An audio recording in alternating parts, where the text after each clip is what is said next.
Tampak lapak-lapak pedagang di basement alun-alun kota Bandung ditutup pemiliknya karena minimnya pembeli dan mengakibatkan para pedagang mengalami gulung tikar. Daya beli masyarakat di Indonesia masih menunjukkan sinyal pelemahan. Sektor retail yang selama ini menjadi tulang punggung konsumsi domestik mulai terasa terhimpit. Meskipun pemerintah menilai ekonomi nasional tetap kuat, banyak masyarakat yang juga mengeluhkan sebenarnya daya beli kita tuh lagi turun, lagi lesu, nggak berasa gitu ke masyarakat. Nah sekarang pertanyaannya, apakah pertumbuhan ekonomi di atas 5% ini berasa nggak sih sampai ke pintu rumah masyarakat? Konon katanya bahwa ekonomi sekarang di kota Bandung tidak menentu, khususnya di Indonesia lebih besar lagi. Ya. Dulu uang segini cukup nih ke pasar segini segala macam, sekarang kok dapat sedikit gitu kan.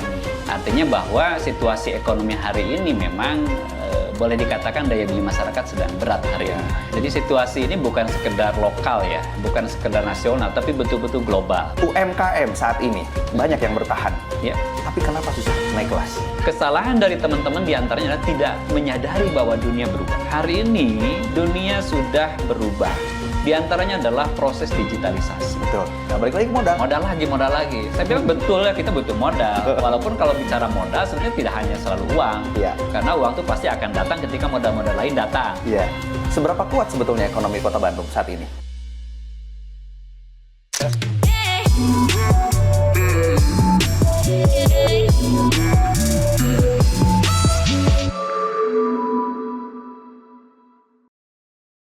Assalamualaikum warahmatullahi wabarakatuh. Alhamdulillah kita ketemu lagi di Bandung Berdialog. Kali ini kita ngobrol-ngobrol lagi seru nih dengan sosok yang sangat istimewa. Masih kita ajak ngobrol sebagai Ketua DPRD Kota Bandung, Bapak Haji Asep Mulyadi. Nah, ini dia nih sosok yang kita nanti-nanti untuk kita ajak ngobrol lagi terkait kebijakan-kebijakan dari DPRD Kota Bandung. Di episode yang lalu nih kita sudah ngomongin isu-isu yang cukup fenomenal di tengah publik. Sekarang juga ada yang lagi rame lagi nih. Kayaknya hari ini kita benar-benar ngebahas tentang isu-isu yang terjadi di Bandung ya. Iya. Siap nih Pak Asep? Gimana Kang Gali? Ini ada sebuah obrolan dari warung kecil lah. Iya. Konon katanya bahwa ekonomi sekarang di Kota Bandung tidak menentu, khususnya di Indonesia lebih besar lagi. Nah, melihat fenomena seperti itu nih, DPRD Kota Bandung seperti apa Pak Asmul? Karena memang sekarang itu orang-orang jadi kok tambah sulit ya ekonomi ya. Kenapa ya? Ini apa yang terjadi nih Pak Asmul? Iya. Oke Kang Gali, terima kasih nih ya sudah menyempatkan kita berdialog, dan warga Bandung juga terima kasih. Dan saya sangat senang hari ini bisa bertemu kembali. Kalaupun tadi bicara masalah ekonomi, memang ini juga karena apa ya, kami termasuk yang turun ke lapangan dan sebagainya, memang itu juga termasuk dikeluhkan. Ya. Aduh Pak Asmul kata ini gimana ya daya beli kita, dulu uang segini cukup nih ke pasar segini segala macam, sekarang kok dapatnya sedikit gitu kan. Artinya bahwa situasi ekonomi hari ini memang boleh dikatakan daya beli masyarakat sedang berat hari ini. Dan itu meluas bukan hanya di Kota Bandung, tapi di kota-kabupaten lain juga sama. Artinya bahwa situasi ini memang harus segera diantisipasi oleh pemerintah, karena kalau situasi ini juga dibiarkan, ini khawatir justru masalah-masalahnya akan punya dampak kepada masalah sosial dan sebagainya. Betul Kang Gali, situasi daya beli masyarakat memang lagi berat, oleh karena itu kami mendorong terus bersama pemerintah Kota Bandung untuk melakukan semacam intervensi pasar. Ya, apa yang kami lakukan, apa yang dilakukan oleh pemerintah diantaranya kami harus terus memastikan bahwa pasokan kebutuhan pasar itu terpenuhi. Cuman memang alhamdulillah nih kalau Bandung ini karena memang kota besar, kemudian juga apa ya, menjadi keinginan atau menjadi rujukan bagi produsen-produsen untuk datang menjual ke Bandung. Artinya memang dari sisi pasokan sih hari ini alhamdulillah itu relatif stabil, terjaga, dan dengan pasokan yang cukup maka mau tidak mau itu juga harga menjadi stabil. Tapi tidak demikian juga, seringkali memang ada kalanya ada fluktuatifnya. Nah kami juga terus melakukan yang namanya semacam operasi pasar. Nah kami mendorong ada namanya bazar murah, kemudian pasar rakyat dan sebagainya, itu diantaranya adalah mengupayakan supaya kondisi harga ini itu tidak terlalu fluktuatif demikian besar. Karena di situasi kondisi seperti ini, tadi daya beli rendah, maka pemerintah harus hadir memberikan alternatif supaya masyarakat juga memiliki kemampuan untuk tetap dia bisa membeli apa yang menjadi kebutuhan sehari-harinya. Mungkin ini kayak semacam pencerahan nih Pak Asmul ya. Kenapa daya beli masyarakat sekarang turun? Apakah Ya. karena memang dengan hadirnya sekarang ya platform jual beli online yang akhirnya beberapa toko-toko sudah mulai gulung tikar. Iya, Nah, apakah itu salah satu faktor juga atau mungkin ada faktor-faktor lain yang menyebabkan daya beli masyarakat kurang atau memang ekonominya lagi sulit banget nih gara-gara apa? Ya memang situasinya ini global, Kang Galih. Jadi situasi ini bukan sekedar lokal ya, bukan sekedar nasional, tapi betul-betul global. Ya, saya perhatikan di beberapa negara juga ketika saya coba ya melihat perkembangannya memang luar biasa, tantangannya sangat besar. Dan bahkan sekarang ini negara saja sudah bergeser dari negara yang dulu negara sifatnya ideologis, kemudian negara yang bergeser kepada negara yang sifatnya ekonomi, kemudian sekarang bergeser kepada negara yang sifatnya negara survival. Ini bagaimana sebenarnya negara sekarang rata-rata negara-negara itu bagaimana dengan mempertahankan saja itu luar biasa hari ini. Dan itu berdampak kepada ekonomi yang sifatnya mikro ke masyarakat begitu ya hari ini. Mungkin kan kalau ekonomi mikro bisa dilihat dari jumlah tabungan ya. Mereka punya tabungan enggak? Hari ini mohon maaf jangankan tabungan, seringkali justru untuk kebutuhan sehari aja berat. Oleh karena itu ketika tadi Kang Galih mempertanyakan ini gimana situasi kok daya beli, memang ini situasinya global. Ya, ketika situasi sumber daya semakin terbatas, kemudian juga jumlah kebutuhan juga semakin besar, maka tentu di dalamnya juga punya dampak-dampak dari ekonomi makro. Nah, kembali lagi kepada yang mikro ya, sifatnya dari kebutuhan masyarakat yang sekarang tentu saja tingkat daya beli juga rendah dan sebagainya. Ini sekali lagi pemerintah memang harus hadir untuk memberikan solusi atas kebutuhan-kebutuhan masyarakat. Dan memang di Kota Bandung ini Kang Galih hampir 96% lebih itu pasokannya dari luar. Artinya kita bukan produsen, Bandung ini bukan produsen. Ya, kita kebutuhan beras, kebutuhan peternakan, kebutuhan pangan, kemudian peternakan dan sebagainya itu sebenarnya dari luar. Sayuran segala macam itu dari luar. Oleh karena itu memang ketahanan pangan ini menjadi isu strategis di Kota Bandung. Dan termasuk juga kami dari DPRD mendorong terus pemerintah supaya memang isu ketahanan pangan ini menjadi diperhatikan.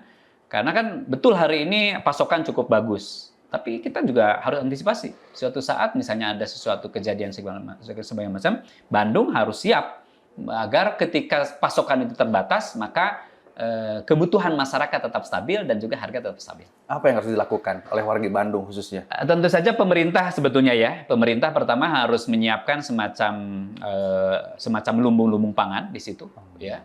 Bahkan juga mendorong juga masyarakat untuk menyiapkan lahan-lahan yang bisa dipakai ya, misalnya dengan buruan sae. Nah, pemerintah sekarang menyiapkan juga program buruan sae, maka coba itu dimanfaatkan untuk tanaman-tanaman yang bisa memberikan manfaat daya tahan kita di saat-saat kita sangat kritis sekali.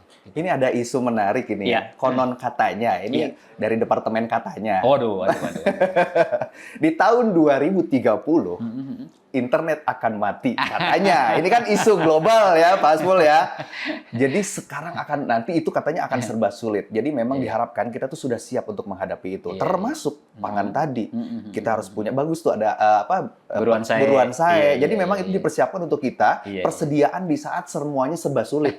Apakah itu gimana nih menanggapi fenomena ini nih, Pak Asmul? Kang Galih, terlepas dari itu semua ya, bagi kita harus tetap optimis, harus tetap yakin.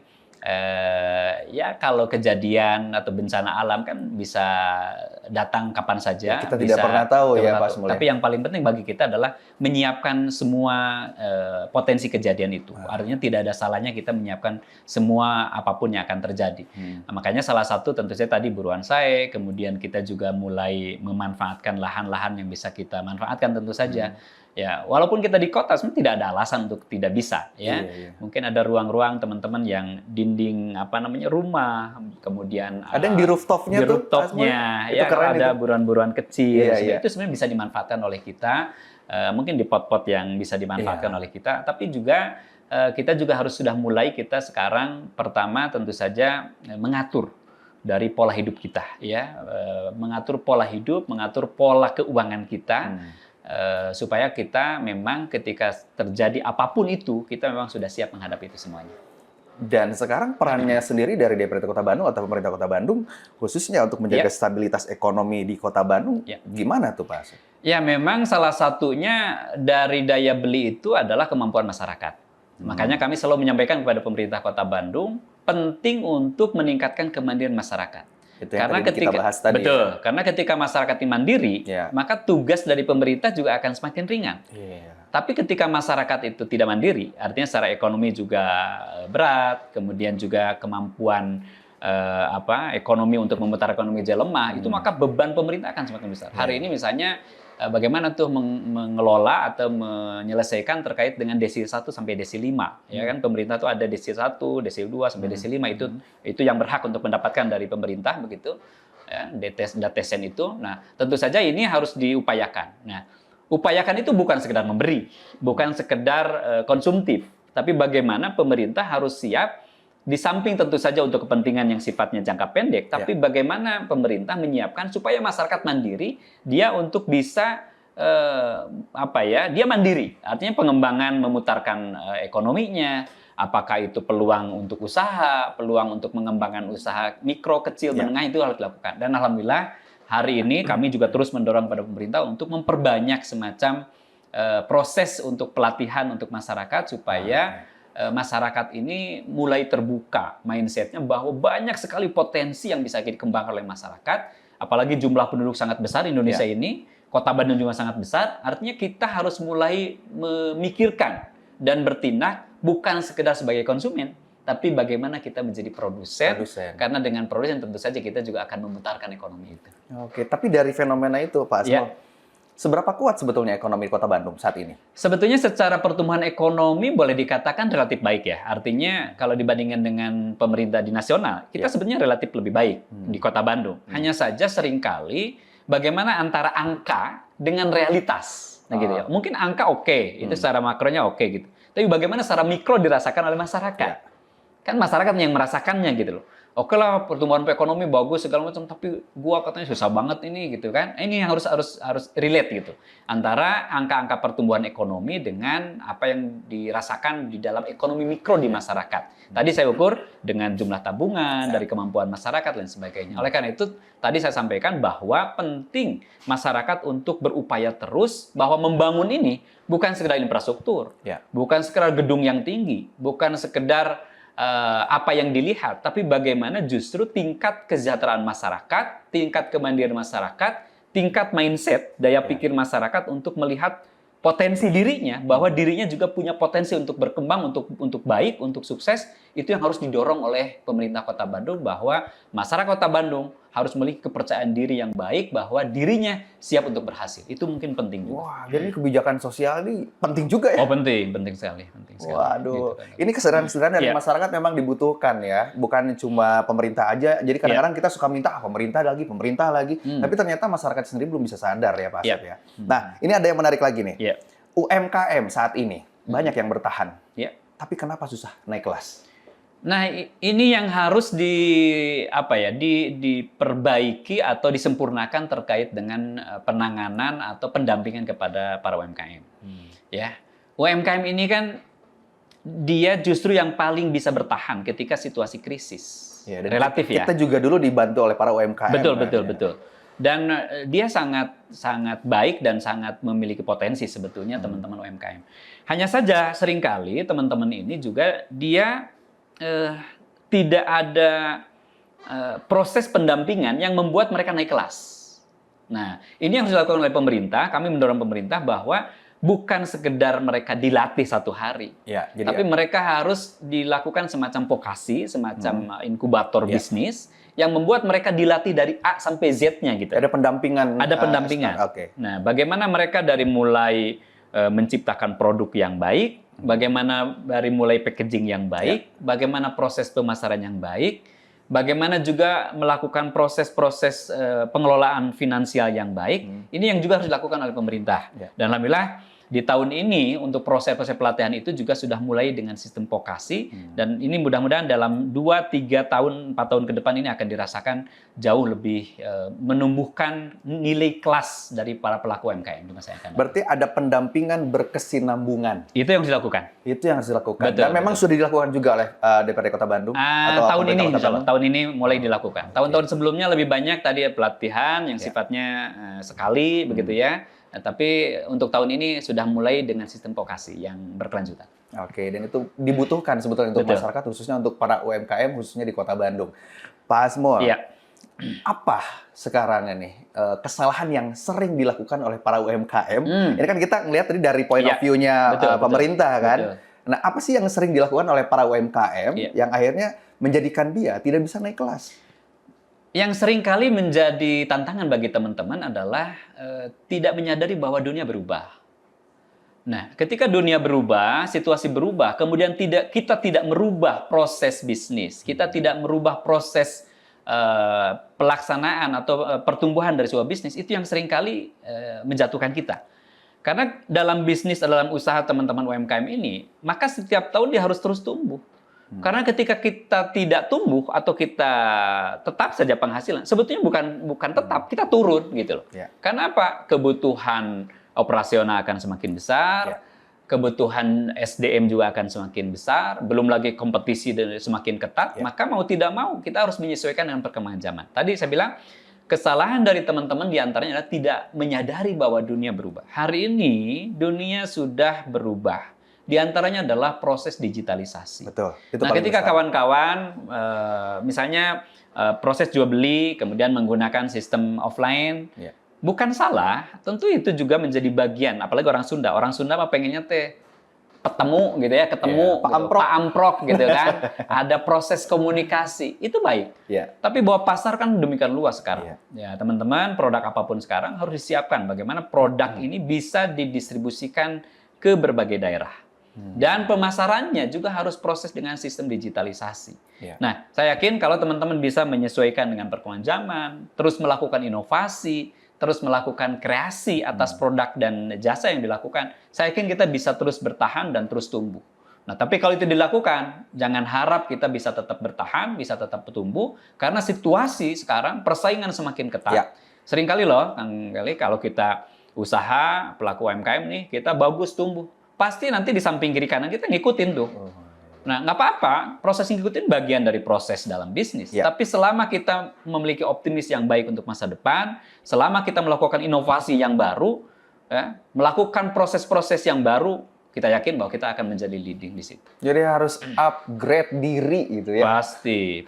Mengikuti era perkembangan Yes. gitu ya saat ini. Jadi kalau misalkan memang tidak ngikutin ya kita akan tergerus, Pasti tergerus. tumbang pasti. Tumbang, ya. pasti tumbang. Nah, itu apakah itu menjadi salah satu strategi juga khususnya agar ekonomi lokal tetap tahan krisis, Pak Asep? Iya, dan hari ini kita beruntung sebetulnya karena kita ini di Kota Bandung. Kota Bandung ini kota kreatif. Kita sudah diakui oleh UNESCO Ya. tahun 2015 kalau tidak salah ya. Kita sangat dikenal dengan kota kreatif. Banyak juga teman-teman komunitas kreatif hari ini. Dan alhamdulillah kita juga sudah punya perda tentang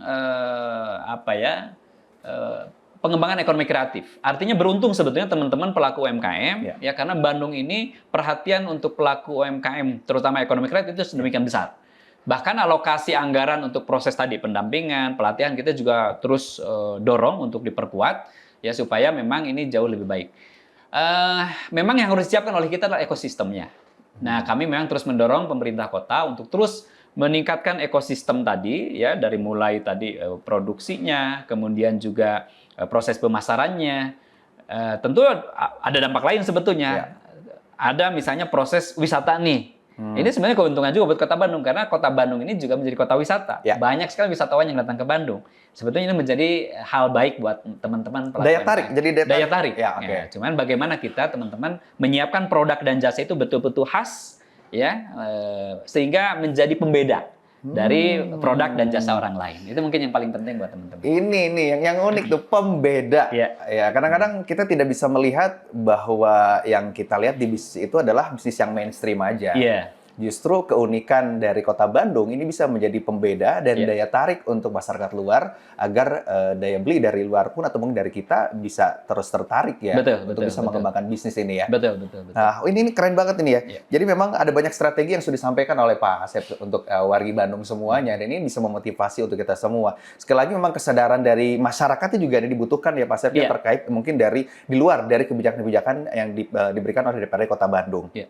Nah, terakhir nih, kira-kira nih optimisme apa yang bisa disampaikan untuk wargi Bandung khususnya di era saat ini, di mana bisnis atau ekonomi yang serba ketat gitu ya, apa yang bisa diberikan Pak Asep?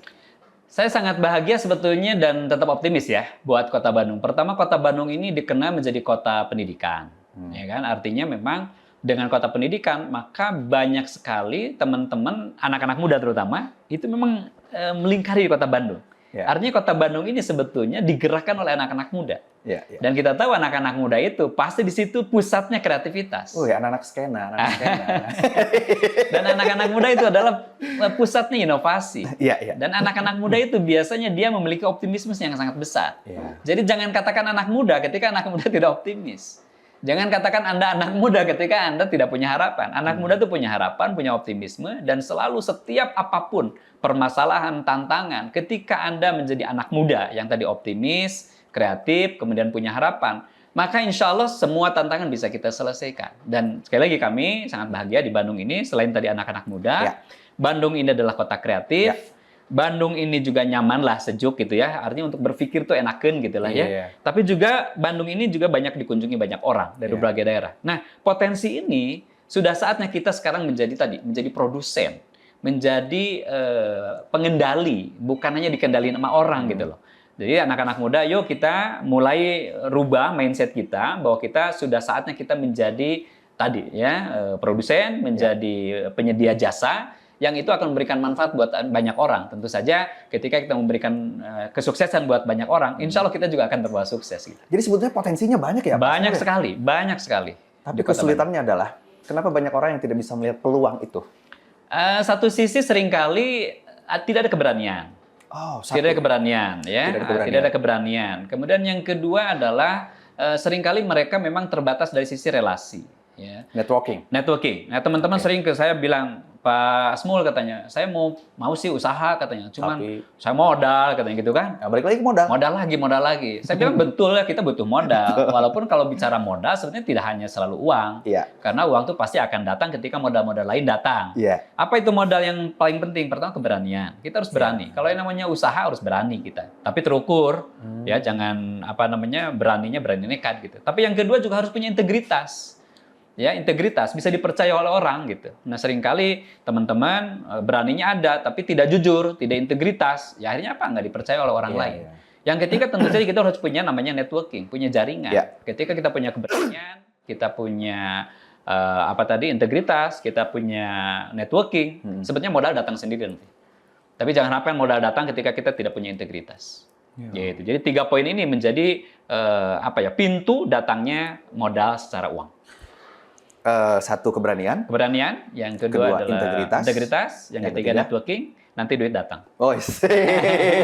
Nanti duit datang warga Bandung. Jadi udah, itu sih kayaknya udah modal banget ya untuk kita semua membangun bisnis dari semenjak dini juga ini oke ya. Betul. Kita jadi ngomongin bisnis nih.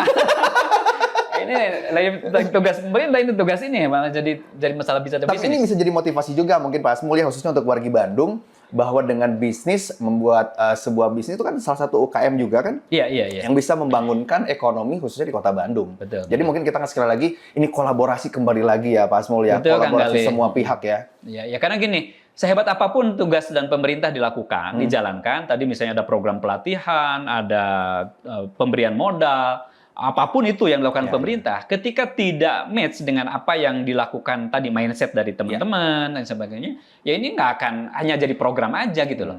Apalah artinya program hebat tapi tidak diadop oleh teman-teman secara baik. Oleh karena itu kami memandang bahwa untuk keberhasilan sebuah program pemerintah tetap bahwa harus disupport, didukung oleh teman-teman. Makanya tadi kenapa bicara tentang mindset, bicara tentang optimisme dari teman-teman, supaya relate nih.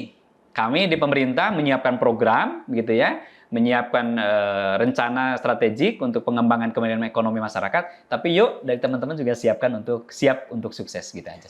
Seberapa optimis Bandung ekonominya naik? Kita tetap harus optimis ya, dan saya yakin bahwa yang namanya krisis kan selalu ada. Ya. Justru krisis itu bisa dilewati oleh orang-orang optimis. dan tidak ada pada tempatnya, kita tidak optimis. Saya yakin Bandung akan kembali jaya dan akan kembali menjadi tadi ya, senang, nyaman buat teman-teman yang memang berusaha di Bandung. Wih, luar biasa. Seoptimisnya dari Pak Asmul juga, Gali juga optimis nih obrolan ini bisa bermanfaat untuk warga Bandung semuanya. Pak Asmul, terakhir ada mau disampaikan nggak buat warga Bandung?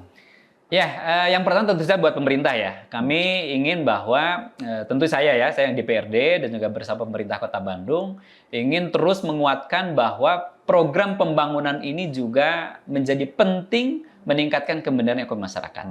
Karena ketika masyarakat mandiri, sekali lagi, maka itu akan menjadi beban dari pemerintah akan semakin ringan. Ya. Tapi ketika masyarakat tidak mandiri, tadi kesejahteraannya juga lemah dan sebagainya, itu akan jadi beban buat pemerintah. Ya. Oleh karena itu pemerintah di samping tadi membangun infrastruktur, gedung-gedung yang tinggi, tapi bagaimana juga merubah mindset dari masyarakat, terutama tadi untuk optimis, menatap masa depan itu juga harus tumbuhkan oleh pemerintah.